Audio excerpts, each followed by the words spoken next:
glorious Lord, faith of our fathers only faith will we be true to thee till death.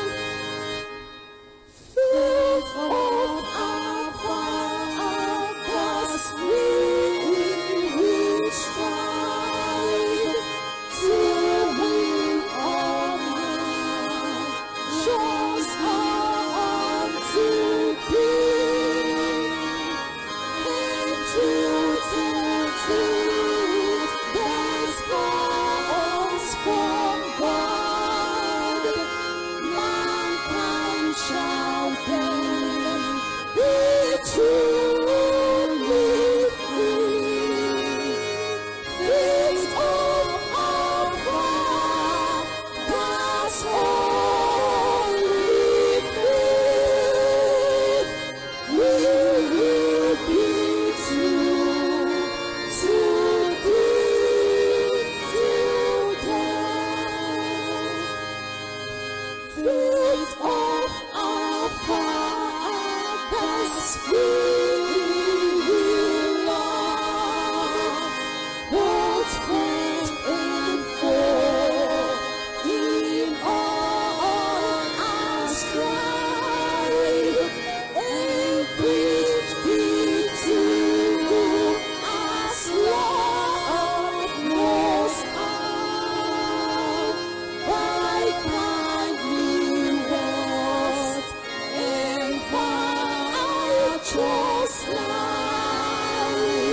Amen. Àmín. Let's rise up for prayers. Ẹ jẹ́ ká dìde fún àdúrà. Our Father and our God, Bàbá wa àti Ọlọ́run wa. the Father of all fathers, Bàbá gbogbo bàbá.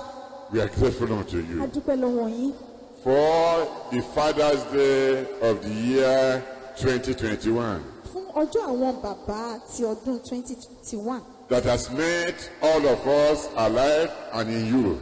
Ètò ti bá wa láàyè nínú yín. The Father of all fathers, Bàbá gbogbo bàbá. we worship you. A jọ́sìn fún yín. We thank you A dúpẹ́ lọ́wọ́ yín for the privilege fún àǹfààní of being created as human beings. pé ẹ dá wa gẹ́gẹ́ bí ènìyàn. Thank you, Lord, A dúpẹ́ Olúwa for the privilege fún àǹfààní of having Jesus Christ pé a ní Jésù Kristi as our Father. gẹ́gẹ́ bí bàbá wa.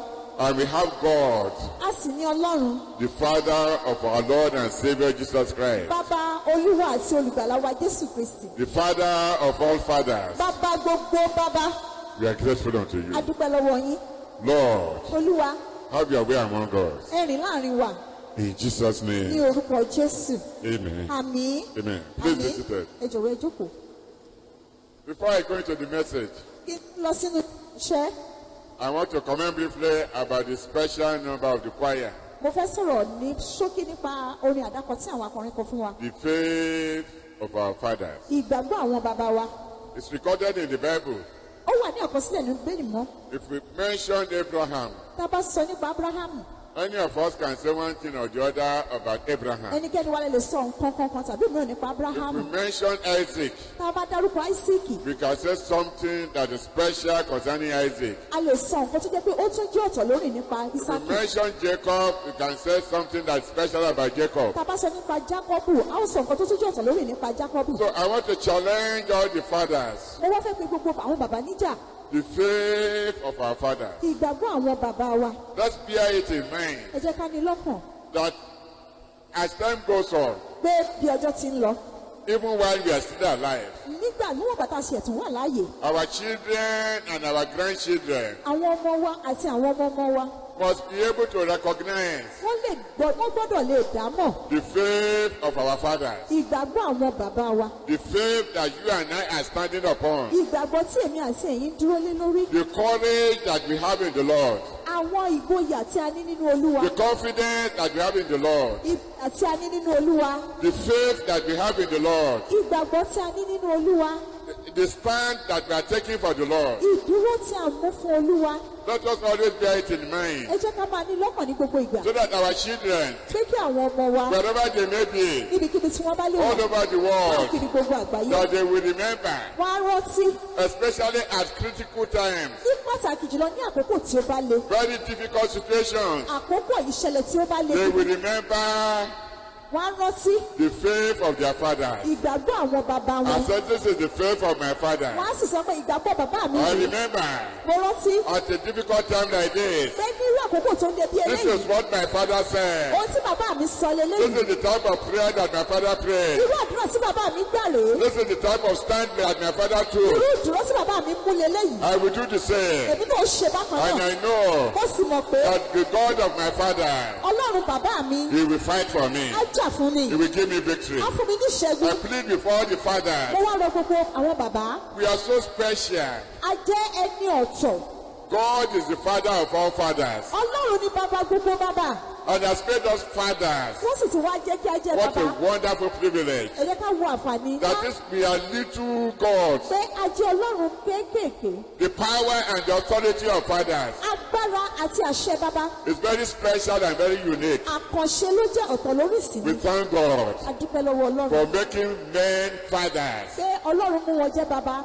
And that led me to welcome every one of us Eléyìí wá mú mi láti kí gbogbo oníkálukú to káàbọ̀ this service, sínú iṣẹ́ ìsìn the yìí. Father's Day Ọjọ́ àwọn bàbá of the year 2021. ọdún We are 2021. grateful unto God. Dúpẹ́ lọ́wọ́ It's a Ọlọ́run. wonderful privilege. Ó jẹ́ àǹfààní ìyanu. What do we know about Father's Day? Kí la a mọ̀ nípa ọjọ́ bàbá? It's a celebration. Ọjọ́ ayẹyẹ ni. So we are celebrating the fathers. A wá ṣayẹyẹ àwọn bàbá. It's a celebration. Ọjọ́ ayẹyẹ ni. Honoring fathers Tí a bọlá fún àwọn bàbá. and celebrating fatherhood. Tí a sì ń ṣe ayẹyẹ àwọn bàbá. Paternal bonds. Àwọn tó jẹ́ pé a bí láti ọ̀dọ̀ àwọn bàbá. The influence of fathers in the society. Ipa tí bàbá kó nínú àwùjọ.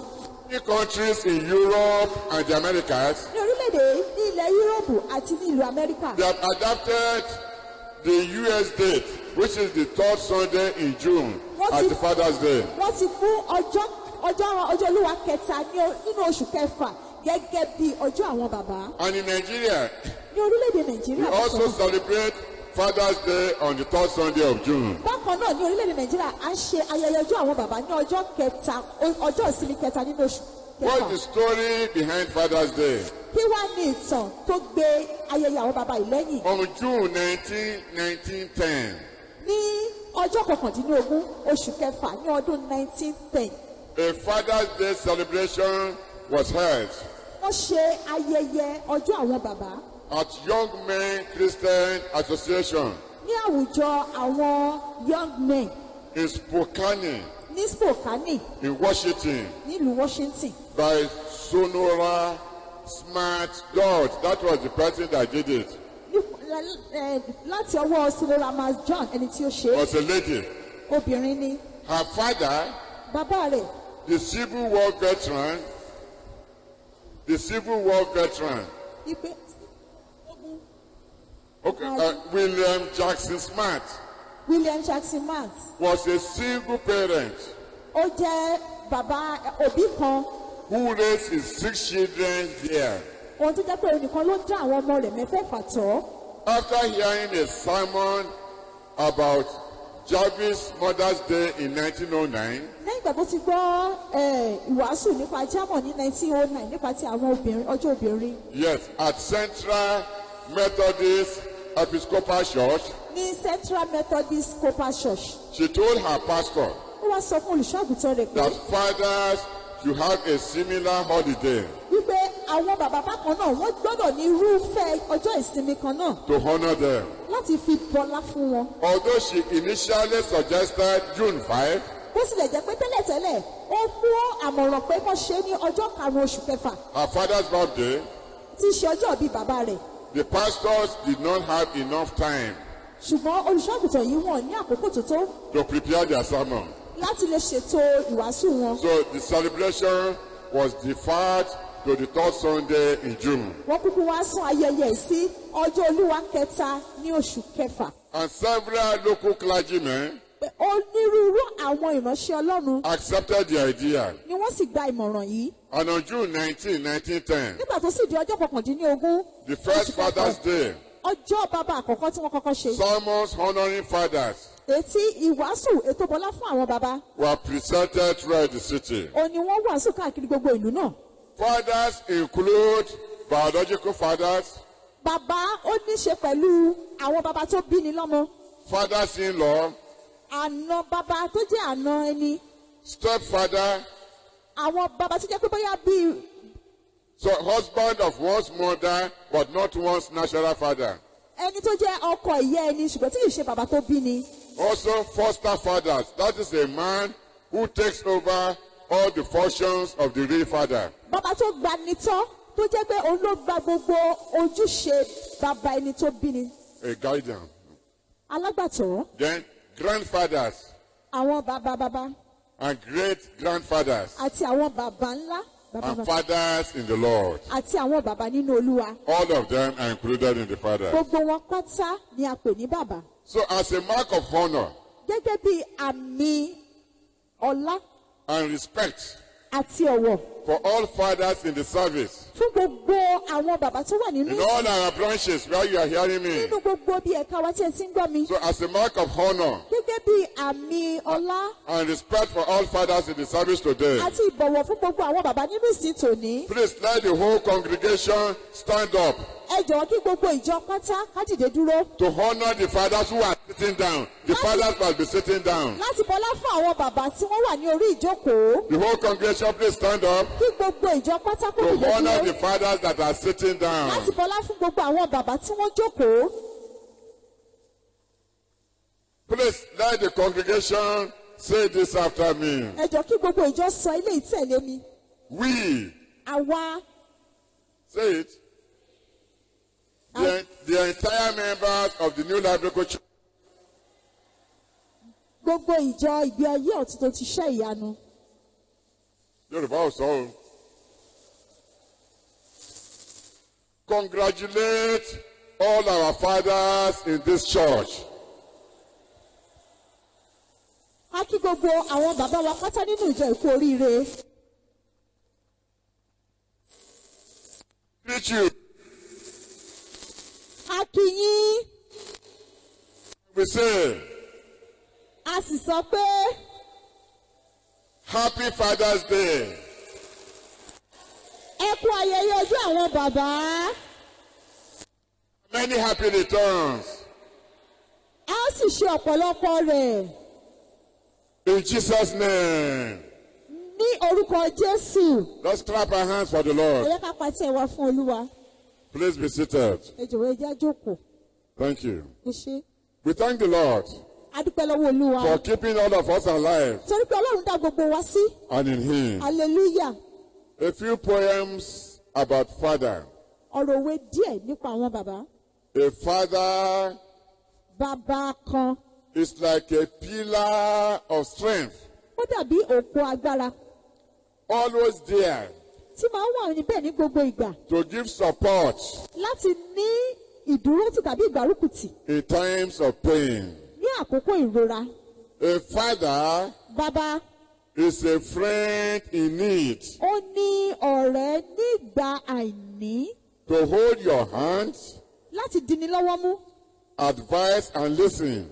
láti fúnni ní ọ̀rọ̀ ìyànjú àti láti tẹ́tí.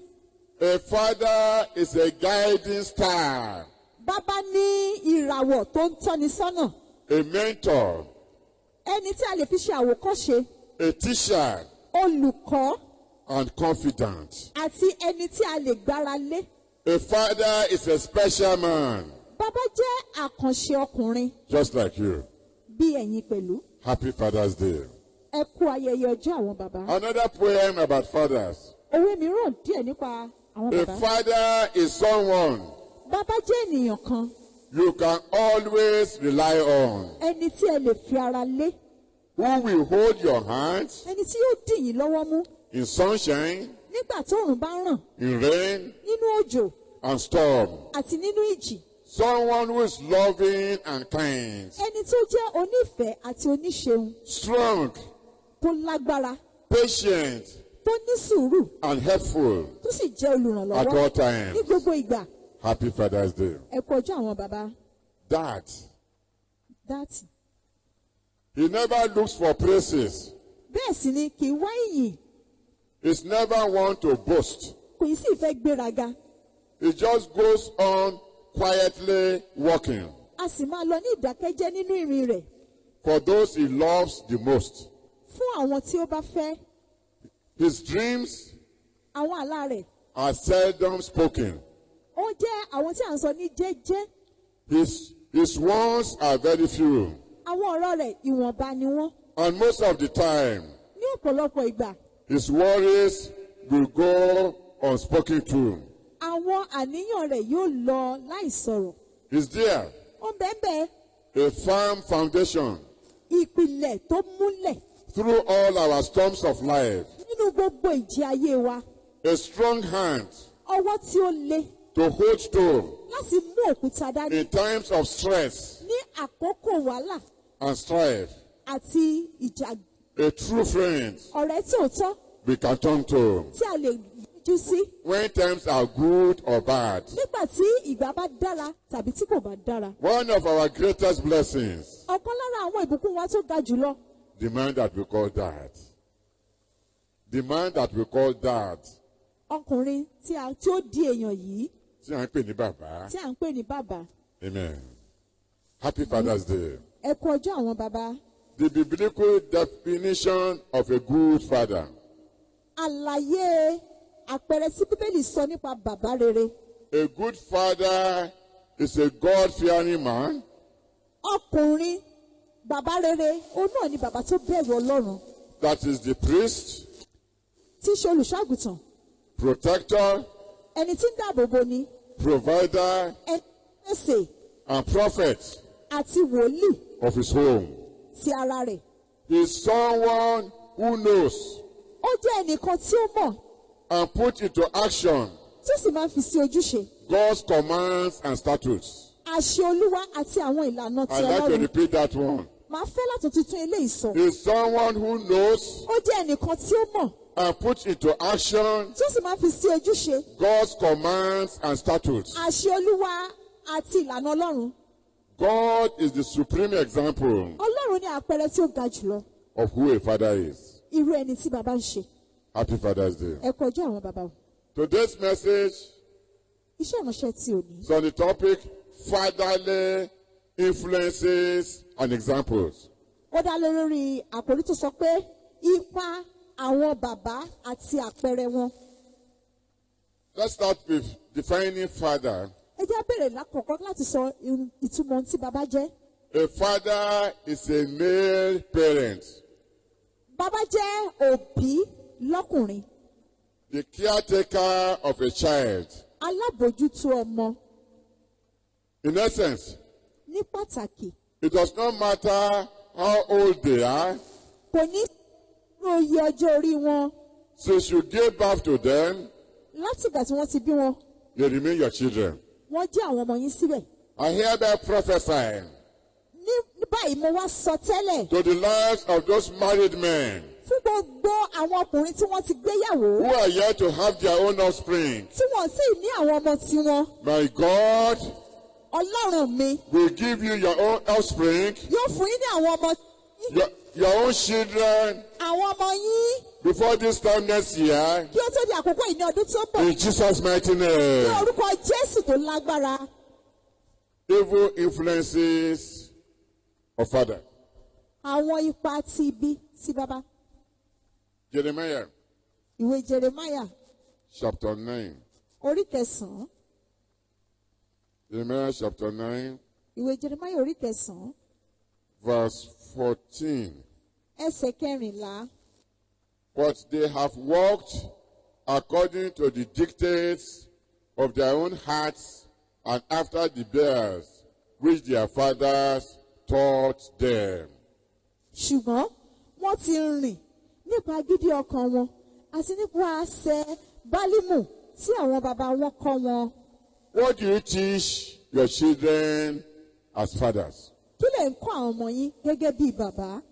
The idols of Baal, Òrìṣà Báà, idolatry, ìbọ̀rìṣà, sorcery, láti jẹ́ ìwọ oṣó, amulets, incantations, láti máa sọ àwọn ọ̀rọ̀ tí ò tọ́, pride, ìgbéraga, wickedness, ìwà búburú, evil speaking, ọ̀rọ̀ búburú foul words from the mouth, tó ń jáde láti ẹnu wá, immorality, àwọn ìwà ìrera tí ò tọ́, lie, irọ́, deceit, ẹ̀tàn, drunkenness, ìmọtí, smoking, kámu sìgá, keeping bad companies, láti máa kó ẹgbẹ́ búburú, fighting, ìjà, debauchery, somebody who is perverted with self-indulgence, ẹni tó jẹ́ pé ohun tó tiẹ̀ mọ́ ṣe ni pé kó ṣáà máa wo àwọn ìwà kan tí ò tọ́ sí worldliness. ìwà ti ayé. We can keep on counting and counting. A lè máa kà wọ́n ká máa kà wọ́n. What examples are you giving to your children as Irú fathers? àpẹẹrẹ wo lẹ̀ fún ọmọ yín gẹ́gẹ́ bí bàbá? Remember, Ẹ jẹ́ ká rántí. action speaks louder than words. Ìṣe ó sọ̀rọ̀ sókè ju ohùn lọ. You think they don't see you. A lérò pé bóyá wọn ò rí wa. They don't know what you do in the secret. Wọn ò mọ nǹkan tá à ń ṣe ní ìkọ̀kọ̀. Nature has a way of revealing hidden things. Ìṣẹ̀dá ó ní ọ̀nà tó fi ń fi àwọn nǹkan tí ó farasin hàn. No matter how clever you are. Bó ti wù ká lè jáfáfá tó. Amos Ìwé Ámósì chapter 2. orí kejì. Amos chapter 2, Ìwé Ámósì orí kejì verse 4. ẹsẹ̀ kẹrin. The people of Judah have sinned again and again, and I will not forget it. I will not leave them unpunished anymore, for they have rejected the laws of God, refusing to obey him. They have hardened their hearts and sinned as their fathers did. I've used the Living Bible translation. Báyìí ni Olúwa wí. Nítorí ìrékọjá mẹ́ta ti Júdà àti nítorí mẹ́rin èmi kì yóò yí ìyà rẹ̀ kúrò. Nítorí wọ́n ti gan òfin Olúwa. Wọn kò sì kọ̀ àṣẹ rẹ̀ mọ́. Èké wọn, wọ́n sì mú wọn ṣìnà. Èyí tí àwọn baba wọn ti tẹ̀lé. Say from this place, Ó ń sọ láti bí ìwá. God spoke against the sinfulness of the people of Judah.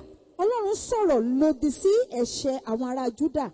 And God decided that he will not leave them unpunished Ọlọ́run wá pinnu pé òun ò ní fi wọ́n lẹ̀ láì fìyà jẹ wọ́n.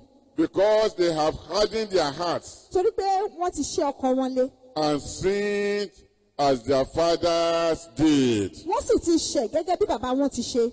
Fathers, please be very careful what you do in secret and what you do openly. Bàbá ẹ dákun, ẹ ní láti kíyèsára pẹ̀lú àwọn nǹkan tí ẹ ń ṣe ní gbangba àti ní kọ̀kọ̀. Your children quickly learn from those things. Àwọn ọmọ wọn a máa kọ́ ẹ̀kọ́ ní kíákíá lára àwọn nǹkan And if you are wọ̀nyí. not careful, they keep on doing it. And if it is wrong, then they continue to do wrong things. Tí ènìyàn bá sì kíyèsára, wọn a máa kọ́ ṣùgbọ́n wọn a máa kọ́ àwọn nǹkan tó jẹ́ pé ó burú tí a bá kíyèsára. Influences of fathers and examples. Ipa tí àwọn baba ń kó àti àpẹẹrẹ rẹ̀. 1 Kings chapter 9. Ìwé àwọn ọba kìíní orí kẹsàn-án. 1 Kings chapter 9. Verse 4. Ìwé àwọn ọba kìíní orí kẹsàn-án ẹsẹ̀ kẹrin. Now if you walk before me as your father David walked in integrity of heart and in uprightness to do according to all that I have commanded you, and if you keep my statutes and my judgments. Bí ìwọ ó bá rìn níwájú mi, bí Dáfídì bàbá rẹ̀ ti rìn ní òtítọ́ ọkàn àti ní ìdúróṣinṣin láti ṣe gẹ́gẹ́ bí gbogbo èyí tí mo ti pàṣẹ ní àṣẹ fún ọ, tí ìwọ ó sì pa àṣẹ mi mọ́ àti ìdájọ́ mi mọ́. God recorded this about David, Ọlọ́run ní àkọsílẹ̀ eléyìí nípa Dáfídì. that David walked before God Pé Dáfídì rìn níwájú Olúwa in integrity of heart nínú ìdúróṣinṣin ọkàn rẹ̀, and in uprightness. nínú òtítọ́ ọkàn rẹ̀ àti ní ìdúróṣinṣin. And he did according to all that God had commanded him. Ó sì wá ṣe eléyìí pátá tí Ọlọ́run pa láṣẹ fún un. Parents, Ẹ̀yin òbí, what will God say about you and I? kí ni Ọlọ́run yóò sọ nípa ẹ̀yin àti èmi? He knows everything about us. Ọlọ́run mọ gbogbo nípa wa. Let's do our best Ẹ jẹ́ ká ṣe pàbá tó dára to jùlọ. say that the testimony that God will give about us Ká lè sọ pé àwọn ìyìn tí Ọlọ́run yóò sọ nípa wa will be good ones. yóò jẹ́ èyí tí ó dára. 2 Chronicles chapter 17. Kúrónìkù kejì orí kẹtàdínlógún. 2 Chronicles chapter 17.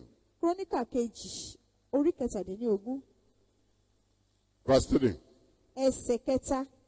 Now the Lord was with Jehoshaphat because he walked in the former ways of his father David. He did not seek the Baals, but sought the God of his father and walked in his commandments and not according to the acts of Israel. I've read verses 3 and 4. Olúwa sì wà pẹ̀lú Jèhóṣáfátì nítorí tí ó rìn nínú ọ̀nà ìṣáájú Dáfídì bàbá rẹ̀, kò sì wá Bálímù, ṣùgbọ́n ó wọ Ọlọ́run bàbá rẹ̀, ó sì rìn nínú òfin rẹ̀, kì í sì ṣe bí ilé Ísírẹ́lì. Mo ti ka ẹsẹ̀ kẹta àti ìkẹrin. He followed the good example Ó tẹ̀lé àpẹẹrẹ rere of his father tí bàbá rẹ̀ David. Dáfídì. He did not follow the worship of Baal. Kò tẹ̀lé àti máa bọ òrìṣà Báà. If you have time, you can read the whole of chapter 16. You will get more about it. Tí a bá ní àkókò, a lè ka gbogbo orí 16, a ó mọ̀ sí nípa But we rẹ̀. see the good example that was set, and he also followed it. A rí àpẹẹrẹ rẹ̀ tí ó fi kalẹ̀, tí ó sì tẹ̀lé. And it was well with him. Ó sì dára fún un. Another example is 2 Chronicles chapter 26. Àpẹẹrẹ mìíràn ni ìwé Króníkà kejì, orí 26. Chapter 26, Orí 26, verses 4 and 5. ẹsẹ̀ 4 àti 5. And he did what was right in the sight of the Lord, according to all that his father Amaziah had done. He sought God in the days of Zechariah, who had understanding in the visions of God.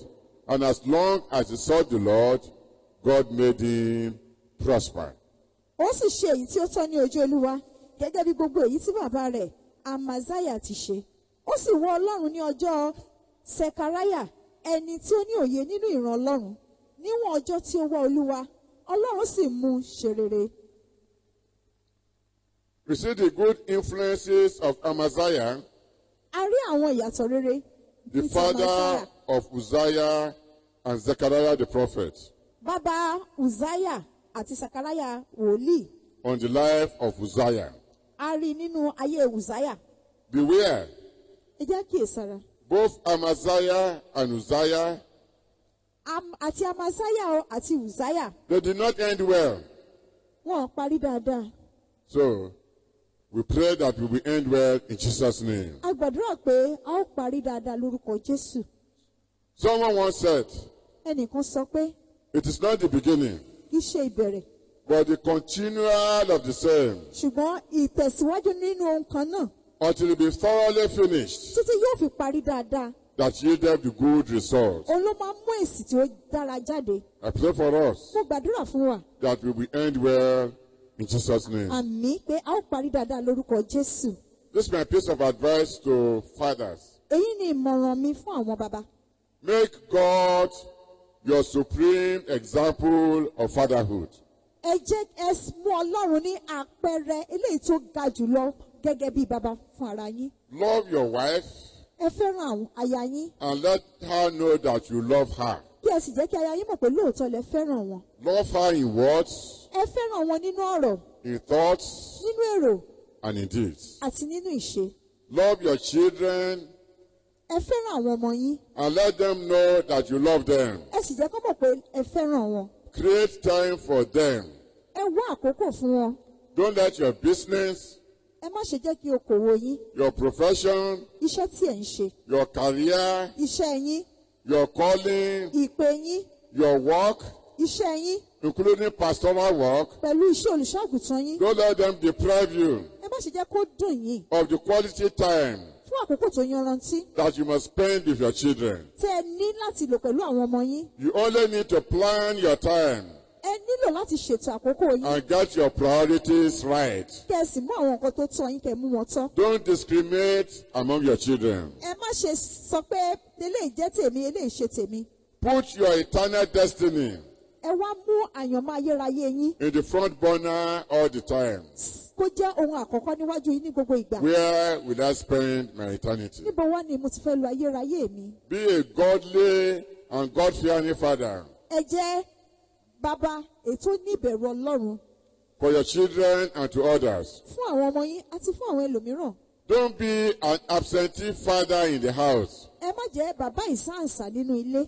Have time for your family, Ẹ ní àkókò fún ẹbí yín, your wife, aya yín, your children, àwọn ọmọ yín, your grandchildren, àwọn ọmọ ọmọ yín etc. àti bẹ́ẹ̀ bẹ́ẹ̀ lọ. Charity begins at home. Ilé la ti ń kẹsàn-án ròde. Do your best Ẹ ṣe ipá yín tó dára to be jùlọ a good Christian at home láti jẹ́ Kìrìsìtẹ́nì dáadáa nínú ilé and elsewhere. àti níbikíbi. Endeavor to be a role model to your Ẹ children, gbìyànjú láti jẹ́ àpẹẹrẹ rere fún àwọn ọmọ yín both males and females. lọ́kùnrin àti lóbìnrin wọn. Bless your wife. Ẹ máa súre fún àwọn aya yín. Bless your Ẹ children. máa súre fún àwọn ọmọ yín. Don't curse them. Ẹ má fi wọ́n ré. Appreciate them Ẹ mọ rírì wọn for who they are. fún ẹni tí wọ́n ń ṣe. Be grateful to God Ẹ jẹ́ ẹni tó mọ̀ọ́re sí for bringing Ọlọ́run. them to your Pé life. Ọlọ́run mú wọn wá sínú ayé yín. The challenges of life are daunting. Ìpèníjà ayé ó jẹun tó múni lẹ̀. Be prayerful. Ẹ jẹ́ ẹni tó ń gbàdúrà. Do your best to overcome these challenges. Ẹ ṣe payín tó dára jùlọ láti borí gbogbo àwọn ìpèníjà yìí. Trust God. Ẹ gbẹ́kẹ̀lé Olúwa. Church programs and activities. Iṣẹ́ ìsìnú ìjọ àti àwọn ìṣe. Do your best Ẹ ṣe payín tó dára to jùlọ. attend regularly and punctually Láti máa wá déédéé àti láti máa tètè wá our weekly activities. sí àwọn ìsìn wa àárín ọ̀sẹ̀. Don't be passive. Ẹ má jẹ́ ẹni tó wà fún ara rẹ̀. Be an active member of the church. Ẹ jẹ́ ẹni tó jáfáfá nínú ìjọ. Let Jesus depend on Ẹ you. jẹ́ kí Jésù Kristi kó lè Let the fara lé church yín. of God also depend on Kí ìjọ you. Ọlọ́run pẹ̀lú kó lè fara lé yín. Brotherliness. Ìfẹ́ ti ara. Be your brother's keepers. Ẹ jẹ́ olùbójútó ara yín. Don't be unconcerned. Ẹ má wò pé kò kàn mí. Be always ready to help others. Ẹ múra tán láti ran àwọn ẹlòmíràn lọ́wọ́. Enjoy life in a godly manner. Ẹ gbádùn ayé ní ọ̀nà ìwà bíi ti Ọlọ́run. Take time to relax. Ẹ wá àkókò láti fi sinmi. Enjoy life in a godly way. Ẹ gbádùn ayé ní ọ̀nà ìwà bíi ti Have Ọlọ́run. fun. Ẹ ní eré ìdárayá. Do exercise. Ẹ ṣe àwọn eré ìdárayá. Laugh. Ẹ rẹ́rìn-ín. Dance. Ẹ jó. Spend quality time with your nucleus family, Ẹ lo àkókò yín tó yanjú pẹ̀lú àwọn ẹbí yín. your wife and your children. Àwọn ọmọ yín, aya yín. Take vacation. Ẹ lọ fún ìsinmi. Go on holidays with your wife. Ẹ lọ fún ìsinmi pẹ̀lú aya yín. Keep good friends Ẹ ní àwọn ọ̀rẹ́ tó dára. that can influence you in godly and good ways. Tí wọ́n lè fún yín ní ipa rere nípa ìwà bíi ti Ọlọ́run àti àpẹẹrẹ tó dára. In Philippians chapter 4, Nínú ìwé Fílípì orí kẹrin, verse 4, ẹsẹ̀ kẹrin. it says, rejoice in the Lord always. Ó ní ẹ máa yọ̀ nínú Olúwa nígbà gbogbo. And again, Mo tún wí pé I said rejoice. ẹ máa yọ̀. Happy Father's Day. Ẹ kú ọdún ayẹyẹ àwọn Amen. bàbá. Àmín. Let's rise up for prayers. Ẹ jẹ́ ká dìde fún àdúrà. Let's talk to the Lord. Let the fathers come forward. All the fathers come forward. Kí àwọn bàbá sún sí iwájú. Let the fathers come forward. Today is their day. Èní ni ọjọ́ àwọn bàbá. I won't forget the whole congregation, no, Mo ò ní gbàgbé gbogbo ìjọ o. but let the fathers come forward. Ṣùgbọ́n káwọn bàbá wá síwájú Let's náà. thank the Lord Ẹ yẹ ká dúpẹ́ lọ́wọ́ for Olúwa. making us fathers. Kí Ọlọ́run jẹ́ ká jẹ́ bàbá. Representative of God the Father here. Aṣojú bàbá. And Aṣojú Ọlọ́run gẹ́gẹ́ bí bàbá ní. representatives of the Lord Jesus Christ. Àti aṣojú Olúwa wa Jésù So let's Kristi. thank the Lord. Ẹ jẹ́ dúpẹ́ lọ́wọ́ Just Olúwa. open your mouth and say, Lord, I thank you Pé Olúwa mo dúpẹ́ lọ́wọ́ yín o. for making me a Torí man, pé ẹ jẹ́ kí n jẹ́ for ọkùnrin. making me a father. Ẹ jẹ́ kí n jẹ́ bàbá. Open your mouth and pray in Ẹ Jesus' gbàdúrà name. lórúkọ Jésù. Lord, I will thank you Bàbá dúpẹ́ lọ́wọ́ yín for o. making us Torí pé men, ẹ mú wọn jẹ́ for making ọkùnrin. us Ẹ mú fathers. wọn jẹ́ ọkùnrin.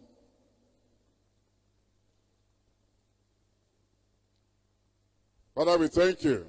Bàbá dúpẹ́ lọ́wọ́ yín. Thank you for all the fathers in the house A dúpẹ́ fún gbogbo àwọn bàbá. and in all the branches where you have been part of this program. Àti fún gbogbo ẹ̀ka tí ẹ ti ń kópa nínú ètò We yìí. thank God for today, A dúpẹ́ lọ́wọ́ Ọlọ́run fún for the òní. privilege of being fathers. Fún àǹfààní láti jẹ́ bàbá. It's the grace of God. Orí ọ̀fẹ́ Ọlọ́run It's ni. the favor of God. Ojú rere Ọlọ́run ni. It's the mercy of God. Ọlọ́run ni. It's the goodness of Orí God. Ọlọ́run ni. We are grateful. A dúpẹ́. Let's thank the Lord so much. Ẹ jẹ́ ká dúpẹ́ lọ́wọ́ I Ọlọ́run say, fún Lord, we wọn. thank you Olúwa dúpẹ́ for lọ́wọ́ the life that you have given to us. fún ẹ̀mí tí ẹ fi fún wa. Thank you for taking care of us. A dúpẹ́ pẹ̀ ń bójútó wa. Thank you for your A blessings, dúpẹ́ fún àwọn for ìbùkún your yín. goodness and your mercy over Ọrẹ us. àti àánú yín lórí wa. Pray. Ẹ jẹ́ á gbàdúrà. Rededicate your life to the Ẹ Lord. jẹ́ ká tún wá fi ara wa jù As, oh fún Lord, Olúwa. I take up the challenge Mo tún wá gba ìpèníjà as a yìí o. father, Gẹ́gẹ́ bí bàbá. that I will truly be a father Láti tó máa jẹ́ to bàbá all tó my tọ́. Sí children, gbogbo àwọn ọmọ mi. grown up and Àwọn young, tó ti dàgbà àtàwọn all tó of kéré. them. Gbogbo wọn I will pátá. truly be a Àjọ father.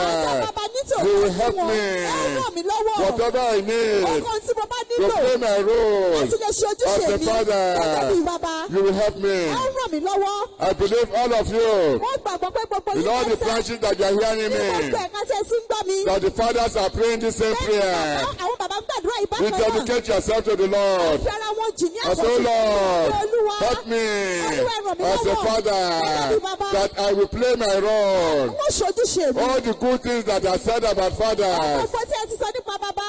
they will be said about me. Wọ́n sọ nípa tèmi náà. Wherever I have made mistakes, Gbogbo bí tí mo bá ti help ṣàṣìṣe. me to correct those Ẹ ràn mí mistakes. lọ́wọ́ kí n tún àwọn ọ̀nà kí n Put my ṣàtúnṣe. feet on solid Ẹ ground. fi ẹsẹ̀ mi lé. Send help to me. Meet all my needs. Strengthen me with your power. With your grace and with your favor. With your mercy. To do all that you have called me to do. Prosper my ways, O Lord. In the name of Jesus Christ. In the name of Jesus Christ. Lord, help me to serve you. Help me to work for you. Help me to be a good example. In the name of Jesus Christ. Thank you, Father, for doing it. In Jesus' mighty name, we are praying. Amen. This is special prayer for fathers. Our Heavenly Father, the Father of all fathers, we worship you. I immerse all the fathers that are hearing my voice, wherever you are, all over the world. I immerse you inside the precious blood of our Lord and Savior Jesus Christ. In Jesus' name, I prophesy to the lives of fathers. Receive divine protection. Receive divine preservation. Receive divine safety. In the name of Jesus Christ. No weapon, visible or invisible, formed against any of us, shall prosper in Jesus' name. I pray we shall fulfill our destinies in Jesus' name. Receive divine help to play your role as capable fathers. In this church, we teach some virtues like godliness, righteousness, holiness, fear of God, obedience to God, keeping God's commandments, faithfulness to Christ, loyalty to Christ, Calvary love. I pray that the precious Holy Spirit will help us as fathers to add these virtues to our life in Jesus' name. I prophesy that my God will supply all our needs. In Proverbs chapter 8, verse 21, the scripture says, Proverbs chapter 8, verse 21, that I may cause those who love me to inherit wealth, that I may fill or increase their treasures. Kí èmi kí ó lè mú àwọn tí ó fẹ́ mi jogún ohun ìní mi, èmi ó sì fi kún ìṣúra wọn. I prophesy to our life. Mo sọ tẹ́lẹ̀ sínú ayé wa. That as fathers, pé gẹ́gẹ́ bí bàbá, who know the Lord Jesus Christ, tí ó mọ Olúwa wa Jésù Kristi, the Lord Jesus Christ, tí Olúwa wa Jésù Kristi, will make us yóò mú wa to inherit His wealth. jogún àwọn ìní rẹ̀. I pray for us Gbàdúrà fún wa. that Lord Jesus Christ Olúwa wa Jésù will Kristi, increase our treasuries in Jesus' ìṣúra name. wa kí ó pọ̀ sí i. We Àwa are the children àti àwọn ọmọ that God has given to us, Ọlọ́run fi fún wa. and for signs and Wọ́n wà wonders fún àmì àti ìyanu. all over the world in Jesus' Gbogbo name. àgbáyé lórúkọ Jésù. The world Ọ̀run ayé will not put us kò ní down. fà wá lulẹ̀. They will not be carrying us from one hospital to Wọ́n another. gbé wa láti ilé ìwòsàn kan dé òmíràn. Our eyes will not see evil over our wives. Ojú wa ò sì ní ríbi lórí àwọn aya wa. Our eyes will not see evil over our Ojú wa ò children. ní ríbi lórí àwọn ọmọ wa. Our eyes will not see evil over our Ojú family. wa ò ní ríbi lórí ẹbí wa. Our wives will not suddenly become widows. Bẹ́ẹ̀ ni aya wa ò ní di opó òjijì. Our children will not become fatherless. Àwọn ọmọ wọn ò ní di aláìní bàbá. I pray Gbàdúrà. that the Ní Lord Olúwa. will add to the New Life Church Wọ́n yàn kún ìjọ ìgbéyàwó tó ti ṣe ìyanu. those who have been saved. Àwọn tí à ń gbàlà. May the Lord make us good examples. Olúwa mú wa jẹ́ àpẹẹrẹ rere. May the Lord make us role models. Olúwa jẹ́ ká jẹ́ àpẹẹrẹ rere. May the Lord make us mentors Olúwa jẹ́ àwòkọ́ṣe rere. for our Fún children àwọn ọmọ wa. and for others in Jesus' Àwọn name. ẹlòmíràn lórúkọ Jésù. We shall fulfill our destiny in Jesus' name. Lórúkọ Jésù. Above all, Lékè gbogbo rẹ̀. I pray Gbàdúrà. that the Lord will count us Olúwa yóò kà wá yẹ. worthy Ó kà wá yẹ. for His kingdom Ìjọba wọn. after this life. Ní ayé yìí. In Jesus' mighty name we are prayed. Amen. Let's shout a powerful hallelujah. Let's shout a powerful hallelujah. Let's shout a powerful hallelujah. Hallelujah. Hallelujah. Hallelujah. Hallelujah. Hallelujah. Let the whole congregation join us now. Let the whole congregation join us. Everybody come and join us, join us, join us. Join us. Father, in the name of Lord Jesus Christ, Bàbá ní orúkọ Olúwa wa Jésù Kristi. thank you for today. Ẹ ṣeun fún ọjọ́ òní. We give you all the glory in Jesus' name. A fi gbogbo ògo fún yín lórúkọ Jésù. I command the blessing of God the Ṣé Father, fún Ọlọ́run bàbá? the blessing of God the Son, Ọlọ́run sí ọmọ. and the blessing of God the Holy Spirit Ọlọ́run sí ẹ̀mí mímọ́. upon all of us in Jesus' name. Lórúkọ Jésù. In all the branches that are connecting, Gbogbo ẹ̀ka tó so mọ́ wa. these blessings are upon all of us in Jesus' name. Gbogbo wa lórúkọ Jésù. Wherever you Níbi are, tí ẹ bá wà. that you are connected to this program, these blessings are for you in Jesus' name. Lórúkọ Jésù. Our going out is blessed in Jesus' name. Lórúkọ Jésù. Our coming in is blessed in Jesus' name. Lórúkọ Jésù. Olúfà ńlá ńlá ọ̀fàrẹ̀ ayé wà wá. Olúfà ńlá ńlá ọ̀fàrẹ̀ ayé wà wá. Ẹ̀yin lẹ fàrẹ̀ bá ọmọdé ọdún mú nílẹ̀. Ènìyàn bí tàwa lọ́bẹ̀ di ọdún mọ́. Olúfà ńlá ńlá ọ̀fàrẹ̀ ayé. Fàrẹ̀ ayé wà wá ọ̀. Fàrẹ̀ ayé wà wá ọ̀. Ẹ̀yin lẹ fàrẹ̀ bá ọ̀bẹ ní ọjọ́ òmìnira. Ènìyàn bí ìtàwá ní ọjọ́ òmìnira. Father, in the name of Jesus Christ, Bàbá ní orúkọ Jésù Kristi. in this 6 months, Nínú oṣù kẹfà yìí. I pray Gbàdúrà. that the Lord Olúwa. will pull down Fà. goodness, Ire. goodness, goodness upon us in the name of Jesus Christ. Jésù Kristi. Raise up your two hands. Ẹ̀yẹ kan náà wà méjèèjì sókè. Ire, ire, ire, ire, ire. Ire, ire, ire, ire, ayọ̀. Ire ayọ̀ tó wá sọ́dọ̀ wá.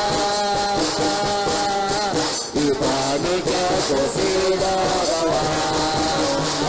Àjọ máa ire, ire, ire, ire, ire, ire, ire. Ire, ire, ire, ire, ayọ̀. Ire ayọ̀ tó wá sọ́dọ̀ wá. Ìbànújẹ́ kò sí lọ́dọ̀ wá.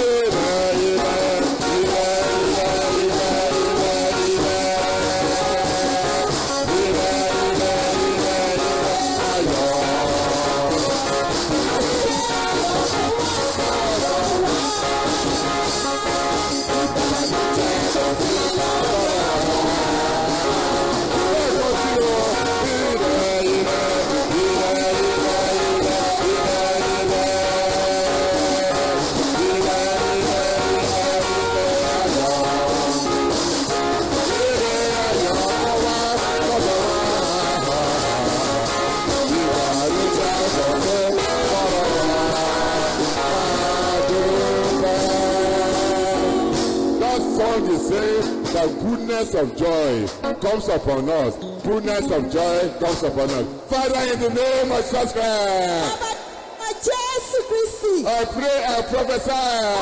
Mo sọ tẹ́lẹ̀. Raise up your two hands. Àwọn wa méjèèjì sókè. That we shall collect goodness of Ó God gba ire Olúwa.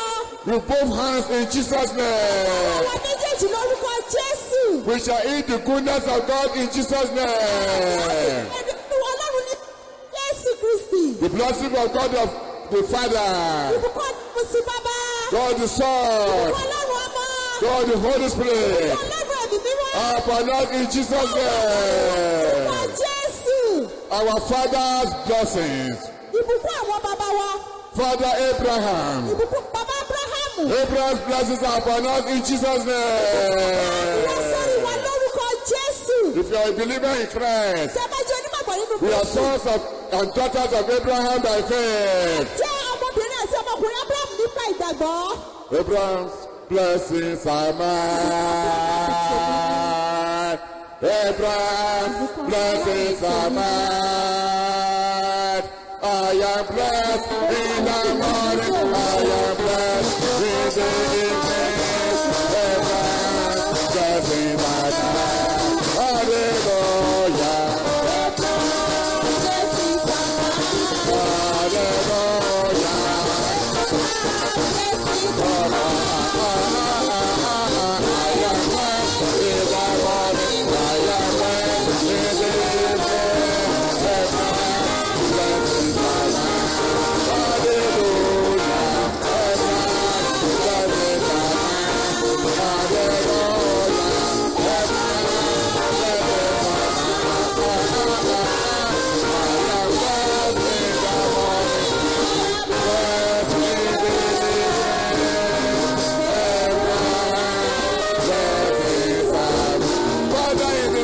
Ní orúkọ Olúwa wa Jésù Kristi. I prophesy Tẹ́lẹ̀. that the blessings of Abraham, Ìbùkún the Ábúráhámù. blessings of Abraham, Ìbùkún the Ábúráhámù. blessings of Abraham Ìbùkún Ábúráhámù. are upon us in Jesus' name.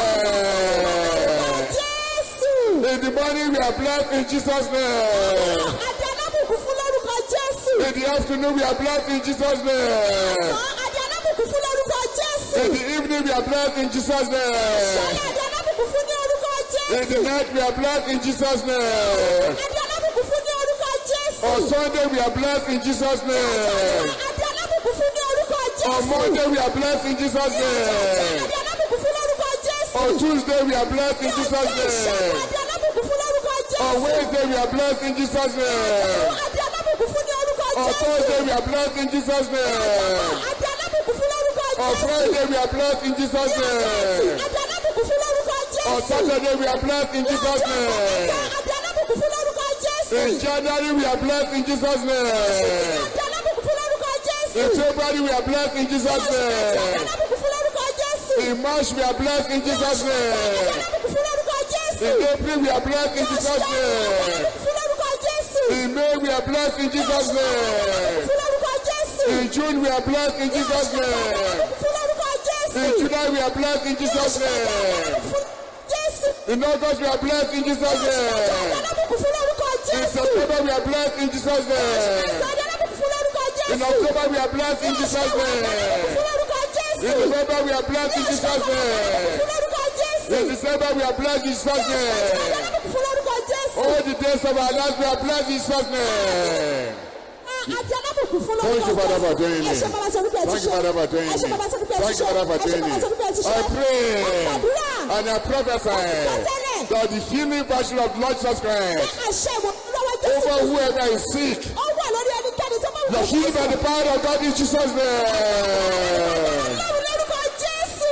The anointing for healing Ìfàmìíràn àti ìwòsàn. falls upon you right now in Jesus' name. Lórúkọ Jésù.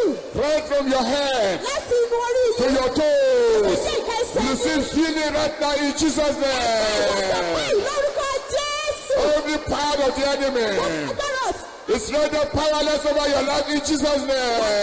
Agbára lórí alẹ́ yìí lórúkọ You are Jésù. delivered by the power of God in Jesus' name. Agbára Ọlọ́run lórúkọ Jésù. You are set free in Jesus' name. Lórúkọ Jésù. I pray Àdúrà. I prophesy that the power of the Lord rest upon all of us in Jesus' name. Our going out is blessed in Jesus' name. Our coming in is blessed in Jesus' name. Everything we lay our hands upon to do shall prosper in Jesus' name. I bless us with Psalm 23 in Jesus' name. I bless us with Psalm 121 in Jesus' name. I bless us with Psalm 91 in Jesus' name. Thank you, Father, for doing it. Thank you, Father, for doing it. Receive strength from above in Jesus' name. Delays and hindrances are removed from our life in Jesus' name.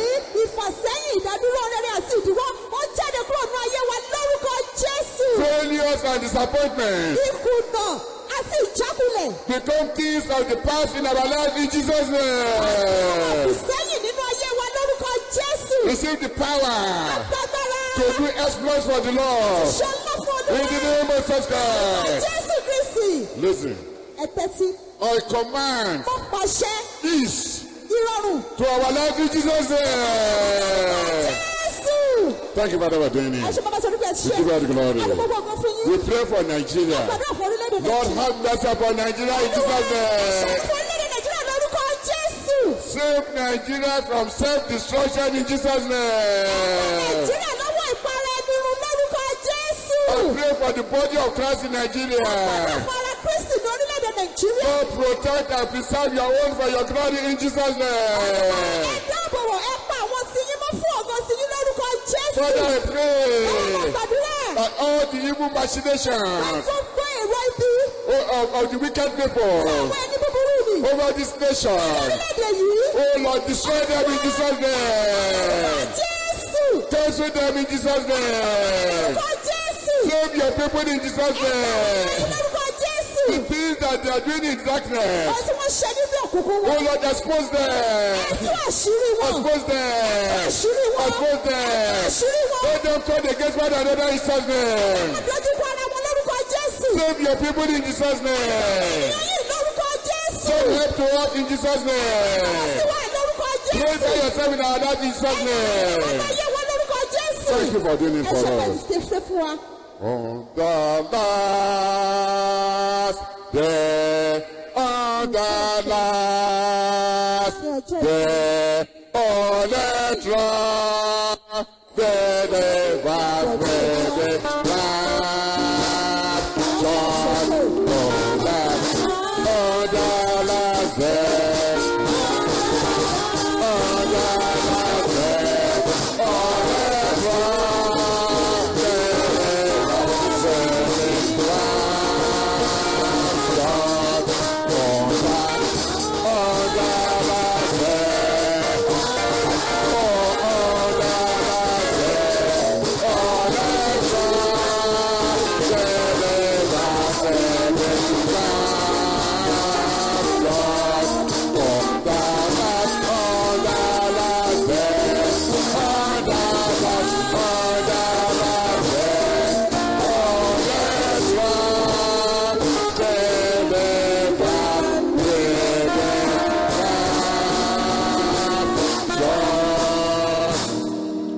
in the name of Jesus Christ. Anytime that Jesus will come back, count us worthy to be raptured. In the name of Jesus Christ. Thank you for doing it for us. In Jesus' mighty name, we are praying. Can I hear your amen? Can I hear your amen? Can I hear your amen? Thou shalt seven powerful, thunderous, glorious, hallelujah. Hallelujah! Hallelujah! Hallelujah! Hallelujah! Hallelujah! Hallelujah! Hallelujah! Let's make the light of the God. The watchword for the year 2021. The Lord is my shepherd. I shall not want. Psalm 23 verse 1. Akọ́mọ̀nà ọdún 2021. Olúwa olùṣọ́-àgùntàn mi, èmi kì í ṣaláìní. Orin Dáfídì 17 ẹsẹ̀ 1.